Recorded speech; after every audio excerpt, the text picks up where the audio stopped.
Hello. Did you actually click it over? Hi. How's everybody doing? It's time for D&D news. I am your amazing newscaster slash thirsty person, Greg Tito.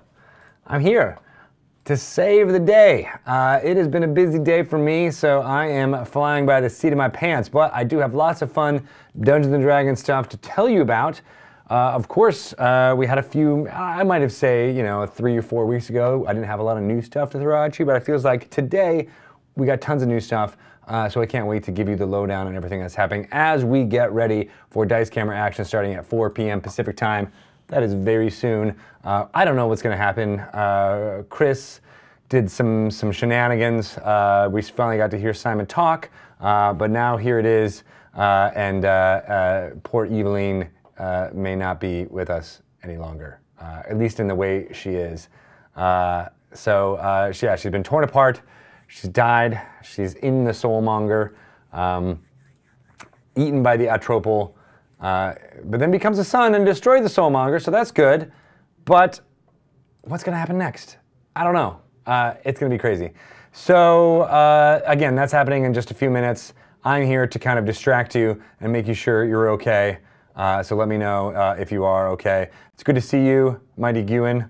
I did get emotionally wrecked by last episode. Yes, Alice of Carol. It's been crazy. And Ramholt, 4 months. 4 months in a row. Good for you, buddy. That's great. Good to see you. I'm going to get right into the news and talk to you guys a little bit more in a second. Are you ready? Are you all ready? Okay. So let's start with the Art and Arcana, a visual history. I've got this exciting book coming out. I'm going to show you the cover of it right now. Dun, dun, dun. This book is amazing. Our author team, Michael Whitwer, Kyle Newman, John Peterson, Sam Whitwer, they've been here for, I feel like it was a year ago. They were first here in the D&D offices working with some of the amazing folks here who have been archiving D&D art for a long time. They tell the story of the art of D&D and how that has been the character and getting across the fantastic nature of the game as well as its lore and all of its settings. And they do a great job of it. It's really great. You might recognize some of the names on that list. So Sam Whitwer has been a friend of the brand for a while. He actually played Mordenkainen in the Dice Camera action episodes having to do with Curse of Strahd. I think he even came back a few times. John Peterson, we had him on Dragon Talk. He is a known RPG and D&D historian, and he was lending his expertise to this book. Kyle Newman, I don't know if you know Kyle, but he is a director down in the Los Angeles area, and I keep telling my girls who are big Taylor Swift fans, he directed a Taylor Swift video. So that's pretty cool, and he's a great guy. I hung out with him just when I was in LA recently, and we shot the shit about what was going on with this book and all of it, and from what I've seen, it just looks amazing. I think the cover is going to be really cool. So check it out when you can. If you love the artwork of D&D, or even if you're moderately interested in what happens and where it all came from, there's lots of great stories about both the older editions of Dungeons & Dragons as well as the current editions and what's going on now. So great little anecdotes. I suggest you check it out when it's coming out. It is from 10 Speed Press. It is going to be available. They actually have a date for it. Yes, it is October 23rd. 2018. It is in hardcover, and I think you can actually go ahead and pre-order it now if you are so inclined. 464 pages. Dude, it is a tome of D&D artwork. Put it on your coffee table, wear it with pride, show all the people at your dinner parties just how cool you are. I'm excited about that coming in the fall. Cool. Guess what? I'm also wearing some news. Have you ever done that before? Have you actually worn news before? Well, I am. It is a, go ahead and do the full ass thing. I am wearing this amazing, sorry, that's oh God, I'm falling over. 99 problems. I've got 99 problems, but a lich, I'm doing a really terrible job of showing this to you guys. There you go, but a lich ain't one. and it's with our crazy little friend, Sarah Rack there. It is a pullover hoodie. That's right. For those of you who like to pull over hoodies and not the zip-up hoodies, this apparel is for you. So it's definitely like a lighter weight too, so if you're into that, that's also a good thing. Here it does have the actual strings and the hood itself. I will show you that it is an actual functioning hood. If you're in like the mode of where you want to be a Jedi Master, or perhaps just want to shield yourself from the misting Seattle rain that is always occurring here during this time period, this is perfect for you. It's a cool shirt, sweatshirt. You can only get it from Loot Crate in this month's DX Crate. So it's not the normal Loot Crate, it's the extra big, awesome DX Crate. This month's theme is Artifact. So this is an artifact or from the past. Maybe the Lich itself is an artifact that uses a phylactery. I don't know, they're kind of loose with their themes. But there's lots of cool other stuff in this thing. You can order it on lootcrate.com by April 19th. So you have a couple of weeks if money's tight right now. But you got plenty of weeks. 9 p.m. Pacific time on April 19th is the last moment you can order this box and get this hoodie guaranteed in that box, along with some other great stuff happening.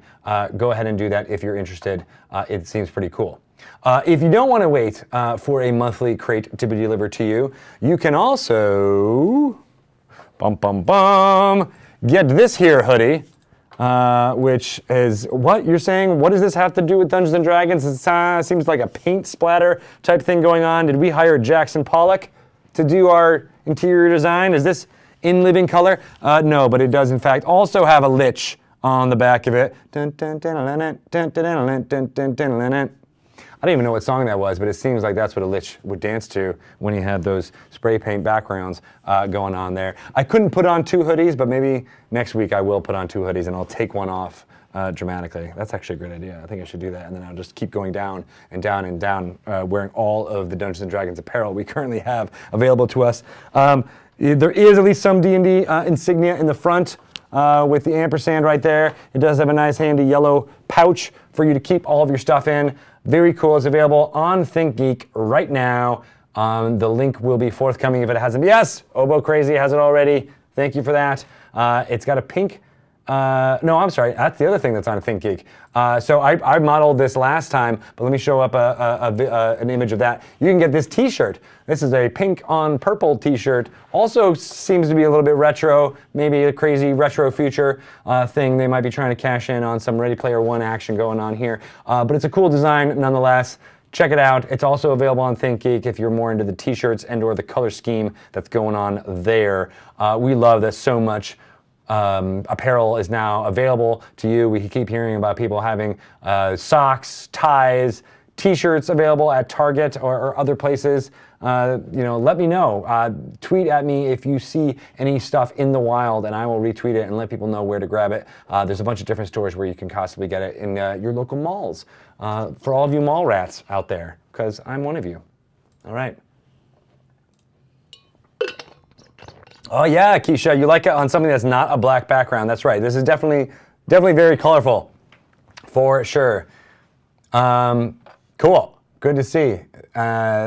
Which one is the one that you want, Obo Crazy? The Galactic shirt one. Yeah. Okay, that makes perfect sense. And ooh, an Owlbear plush. You got that from Ultra Pro. That is still available, by the way, if people are interested. It's an Owlbear plush. Dice bag, if I'm remembering correctly, and there's also a Mind Flayer dice bag available from Ultra Pro if you're interested in those. Those have been out for a while, so they're not necessarily news, but good to know that they're still available there.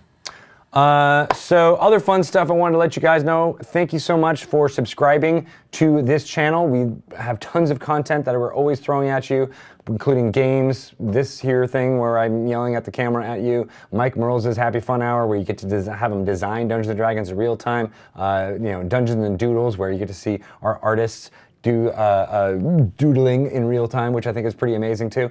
So thank you for all that. And subscribers, and also, subscribers, you'll be able to use some chat commands here in the Twitch channel. So go ahead and do a !D100, you subscribers, and you'll be able to roll a 100. You can do !D20. You can do !D6 or D4 or D10, and the dice roll will come up. No spaces, Hanselman. You can't do a space. and it's for subscribers. And then, nope, the MooBot actually worked. There you go. So you got a 62. Now I need to look up on my critical fail tables to see what body part you just got severed by rolling a 62, but I don't have that in front of me right now, so we're just gonna have to move on, shan't we? There's also other fun commands that you can do into there to let MooBot give you information, including exclamation point time will let you know what time it is here. Very important if you're in a different time zone from us. You want to know when our streams are happening. Exclamation point uptime, not uptown girl. Uptown girl. Na na na na in my background world. All right, we're all Billy Joel fans deep down. I know it. But only 80s Billy Joel songs. That's the only one. Exclamation point uptime will let you know how long the current stream has been up. Exclamation point DCA for the countdown to the next Dice Camera action. As well as exclamation point HG for a countdown to the next Hero's Graveyard. And speaking of amazing, I don't know if we have this set up over here, but I'd love to do it anyway, because our awesome friends at Beamdog, Neverwinter Nights Enhanced Edition is now available. That's right. I've been talking about it for a few weeks. Neverwinter Nights Enhanced Edition is released in the wild. You can get it on Steam. And we have a few codes for it that we might want to be giving away. What's the best way to do that? Have you gotten the lowdown on that? We need Pelham. Pelham, we need you. We need you now more than ever. There is lots of ways, fun ways. Maybe I'll do a Twitter giveaway. That might be the best way. So if you can, go follow me on Twitter at Greg Tito, and I will be doing some fun ways to give away codes to you guys today for Neverwinter Nights Enhanced Edition. Because it is so cool, I want as many people to try it out as possible. What is it, you might ask? Well, it's a video game from the early 2000s that spearheaded, the modern isometric RPG. So there's definitely a single-player campaign. It's awesome. I played it when it came out. But what was really cool about Neverwinter Nights was the modules that you can create. It came with the Aurora toolset, and it became a calling card for digital RPG designers to create a story complete with a dialogue tree and all that. There was so much created. You could do permanent servers or persistent servers. You could act as a dungeon master in this server that you had created full of NPCs that you had fleshed out.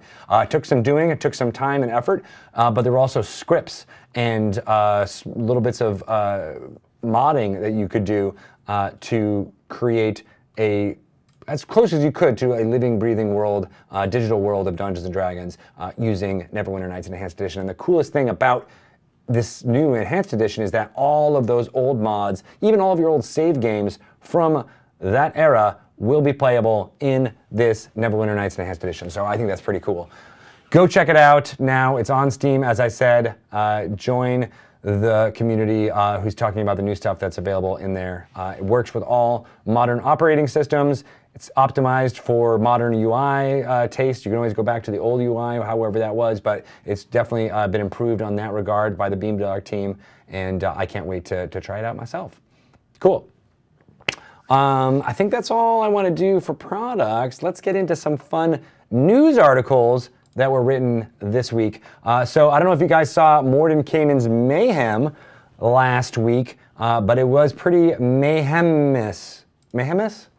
It was full of mayhem. It was full of craziness. So that's when we revealed the classic Archdevil Moloch fighting against the Sybriax demon. The Moloch was played by Adam Lee, and Sybriax was played by Emi Tanji, the graphic designer who creates almost all the fun stuff that we do here. It was an amazing throwdown. Jeremy, who is to my left, edited together an amazing recap video. Do we have that by any chance available to play right now on this thing? How much would it take to get that in there? You might be able to play it? All right. We might try to play that for you guys now because it's only a quick 3-minute recap. We had our second match last night. It was Shelly Mazanoble versus Matt Warren, and they were both playing Gith. So the Gith Yankee and the Gith Sarai duked it out, but unfortunately, or fortunately, Chris Lindsay, the Dungeon Master, threw in an Alhoon, a Mind Flayer that is the sworn enemy of both of those adversaries. And unfortunately, Matt Warren, playing the Githzerai, got the raw end of the deal. I think there was 14d6 damage done to him, which knocked him out. There were some pretty poor rolls in the beginning. 1s, 2s, pretty much for days, but it was those high-rolling 14d6s of damage that totally did in Matt Warren. So that means Shelly Mazinoble's Gith Yankee is moving on to the next round. She will face Emmy Tanji in the next round of Mordenkainen's Mayhem. But up next, we have Kate Welch playing Ari Levich. If I am, I'm sorry, not yet. No, I'm getting the. It's. Kate, yes, Kate Welch is fighting against Ari Levich, and then the final matchup is Nathan Stewart versus Kate Irwin, and then the winners will then move on to the next rounds, and we'll see how that pops out. But we do, in fact, have the recap from last week's Ready to Play, so let's go ahead and watch that now. Welcome to the first battle in Mordenkainen's Mayhem. To help showcase Mordenkainen's Tome of Foes and preview more of the book's monsters, we began our most recent D&D creature competition, Mordenkainen's Mayhem. In the first week, it was the Blood War bracket, with Emmy Tanji playing the role of the demon, Sibriex, and Adam Lee playing the role of the devil, Moloch. Welcome to Mordenkainen's Dome of Foes. At the start of the fight, it was Moloch flying his way across the arena, attacking with his many-tailed whip, plus 15 to hit, 30-foot reach, and doing an average 13 slashing and 11 lightning damage with each hit. It looked like he would make short work of Sibriex. Sibriex, backed against the ropes, used her Pack of Wretched for defense, but at challenge rating 1/4, they were not exactly formidable foes for Moloch, who roasted them in short order with Flame Strike. Moloch continued his assault, slashing with his many-tailed whip, tearing into the Sibriex's vile body. It looked to be an easy victory for Moloch, but the Sibriex still had a few tricks of its own. Emmy Tanji, thinking quickly, had the Sibriex cast Feeble Mind, and Moloch failed the save. No more spells for Moloch. Suddenly, a chasm opened in the arena, and a second pack of Wretched arrived. Throwing themselves at Moloch, they attacked viciously, inflicting a surprising 78 points of damage. Yeah. They have advantage. They do. Oh. That's a crit! Oh. And what about the other one? Oh, he buries into your nostril. Oh. Oh, and another crit! Oh, Dueling crits! Now it was Moloch's turn against the ropes. The Sibriex squirted bile, swung its chains, and finally delivered the fatal bite that clinched the victory. Moloch falls to the Sibriex and her wretches. The Stank Lords win! What is your team called again? Stank Lords! Yes, the Stank Lords win. Oh no! Join the Stank Lords, Moloch! The first battle of Mordenkainen's Mayhem is now in the books, as Emmy Tanji and the Sibriex are moving on. Tune in Monday at 4 p.m. Pacific for our second battle, as Shelly Mazinoble faces off against Matt Warren, revealing 2 new creatures from Mordenkainen's Tome of Foes, only on twitch.tv/DND. Awesome. So yes, whoever called it here in the chat, Sibriex did in fact win. So DJ Skullcrusher, you were like, I don't know who won, but let's not root Sibriex. Well, you got your wish. Your wish came true. Sibriex did in fact take out the evil Moloch. I guess they're both evil. But yes, there is some CR shenanigans going on there, but Chris Lindsay is a very good dungeon master, and he was able to even it out a little bit. But it's mostly just for fun, so you can see some of the cool abilities that these new monsters will have when you get Mordenkainen's Tome of Foes in your hands. That comes out May 29th everywhere. It'll be available in game stores on May 18th with a very special alternate cover that you can only get in game stores. So please go check that out, and we'll be doing more previews on Mordenkainen's Mayhem over the next few weeks. Those are streaming live on Mondays at 4 p.m. Pacific time. So go check that out and watch them live. We'll be doing the videos on demand, both on Twitch and on YouTube, and coming up with these 3-minute recap videos so that you can check them out in, concentrated form. In fact, I need to be doing the voiceover for the next one right about now. Should we go do this right after that?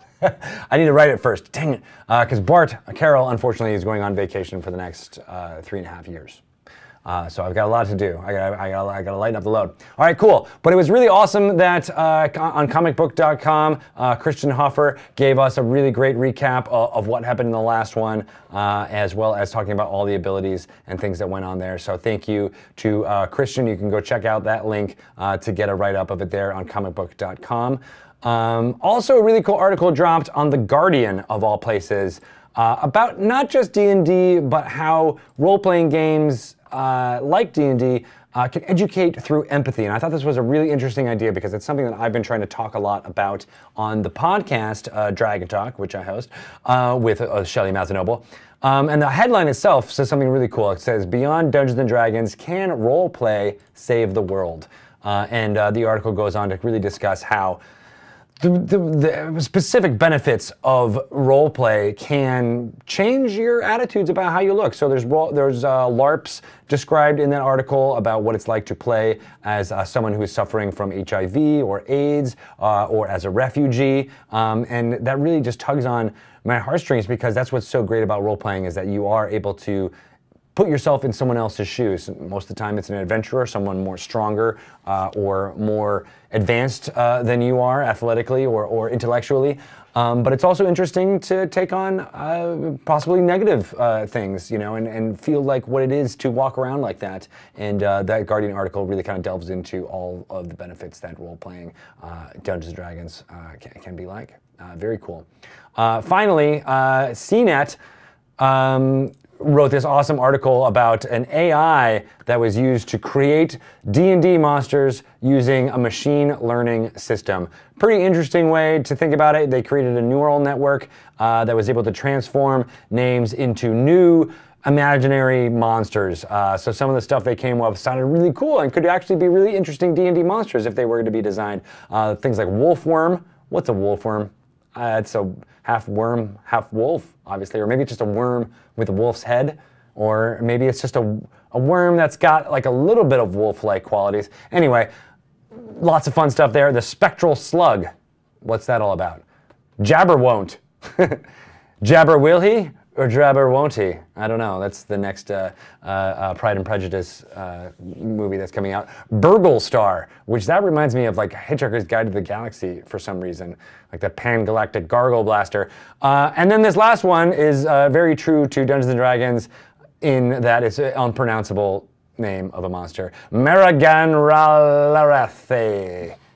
Yeah, that's about as good as I can do. But it's really interesting to see how people are experimenting with artificial intelligence and neural networks to come up with, some things that you wouldn't normally be able to. I mean, we've all used name generators and fantasy town generators and things like that, but this one just tickled a lot of funny bones, and rightly so. So if you're interested, go read about that story on CNET. Very cool stuff.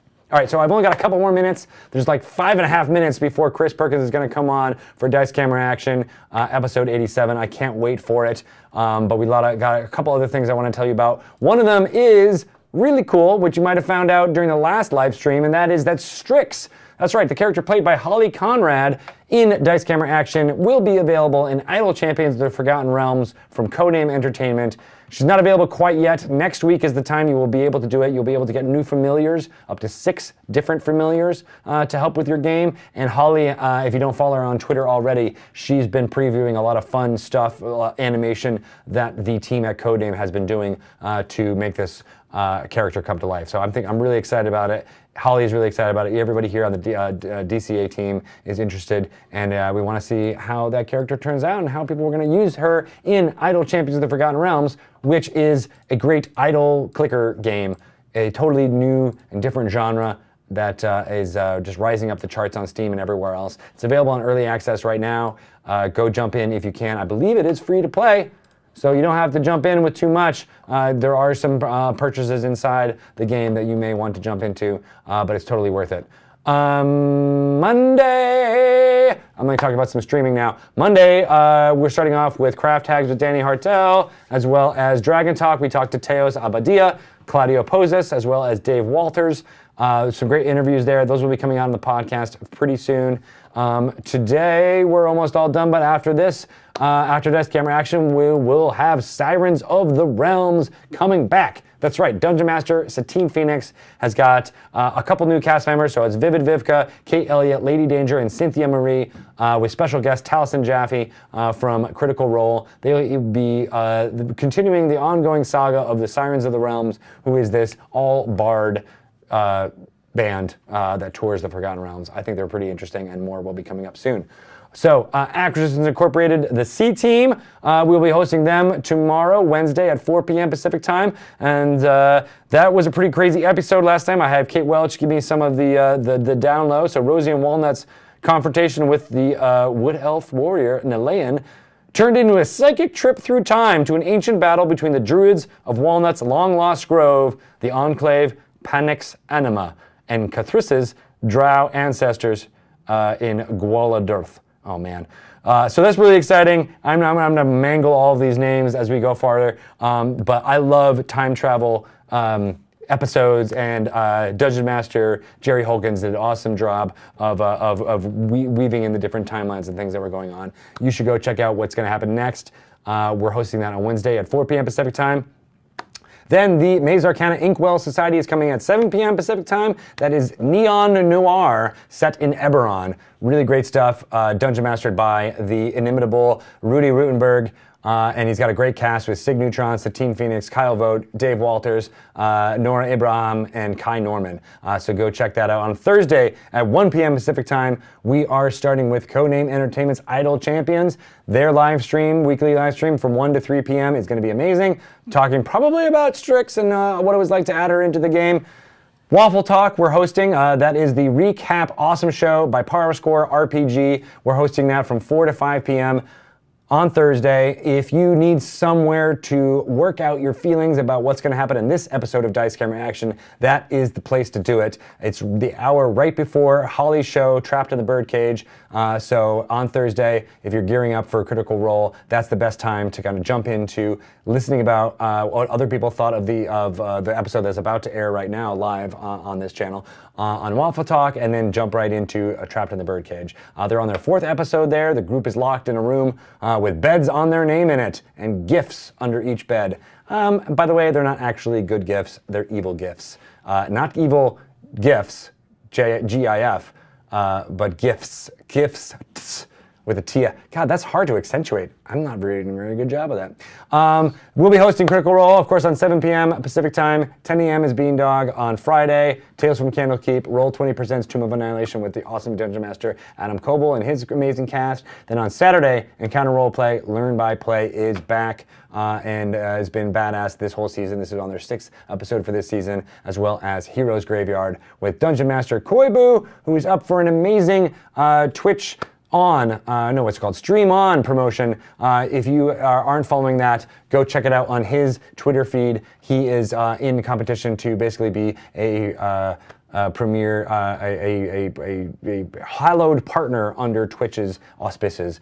So please support him. He is an amazing role player and has been streaming for a long time. So go watch Heroes Graveyard at 6 p.m. Pacific time on Saturday and support him as much as you can. All right, that sounds amazing. There might be some fun stuff happening on Sunday, April 1st. Just throwing that out there. But I am going to be out of here right now so you guys can get to the next episode of Dice Camera Action with Chris Perkins. Thank you guys so much. Again, follow me on Twitter. I'll be giving away some Neverwinter Nights Enhanced Edition codes on Twitter with some fun games. So go check that out. I'm at Greg Tito. Bye, everybody. Enjoy Dice Camera Action coming right at you very soon.